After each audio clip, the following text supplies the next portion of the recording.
In today's video, I'm going to teach you how to create a spiral notebook icon in Figma. If you find this useful, consider subscribing and liking the video. Let's get started. The first thing you need to do is open Figma and create a new design file where we'll work on our spiral notebook icon. Once you have that set up, you can follow along with me step by step. Now go ahead and create a rectangle frame. You can do this by selecting the rectangle tool from the toolbar, then click and drag to form a rectangle shape.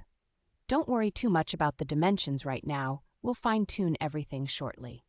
Next, let's create another rectangle. This will be slightly different from the first one you made. Click on the rectangle tool again and draw a rectangle that will represent the cover of the notebook. This shape is essential, so think about the proportions as we will be adding details later. After you have your rectangle, let's put some emphasis on its outline. Click on the Stroke option in the Properties panel on the right.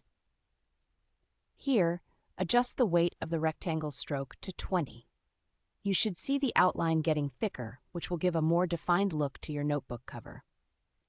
Now, let's give our rectangle rounded corners to soften its appearance.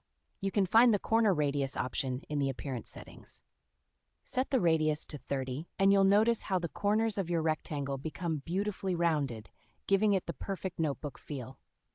Next, we need to create a smaller rectangle that will fit neatly at the top corner of the main rectangle. Again, ensure that this time you also set the corner radius to 30.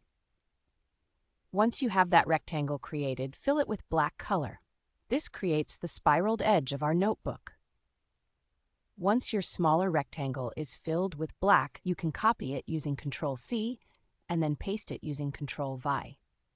After pasting, drag this smaller rectangle down below the first one you created. This will help complete the spiral look. Now, replicate the previous steps to make additional small rectangles. These will sit side by side along the edge of the larger rectangle. As you create them, ensure they maintain the same dimensions and radius so your notebook design looks cohesive. Once you've made a few of these rectangles, let's create one more rectangle below and a smaller one just above. This adds a layer of dimension to your notebook icon. Continue to keep the design consistent and visually appealing. Now we need to create another rectangle, but this time let's keep the fill color white. This will break up the design a bit while keeping the notebook look intact. With that done, it's important now to group all the small rectangles together. To do this, select all of them and then press Ctrl+G to group them. This will help you manage your designs much easier as you work on your notebook icon. Finally, as a finishing touch, change the name of your frame from Frame 1 to a more descriptive name, like Spiral. This will help you keep your Figma project organized as you create more designs. And there you have it. You've successfully created a spiral notebook icon in Figma. I hope you enjoyed this tutorial and found it helpful. Don't forget to like the video and subscribe for more design tips and tricks. Happy designing!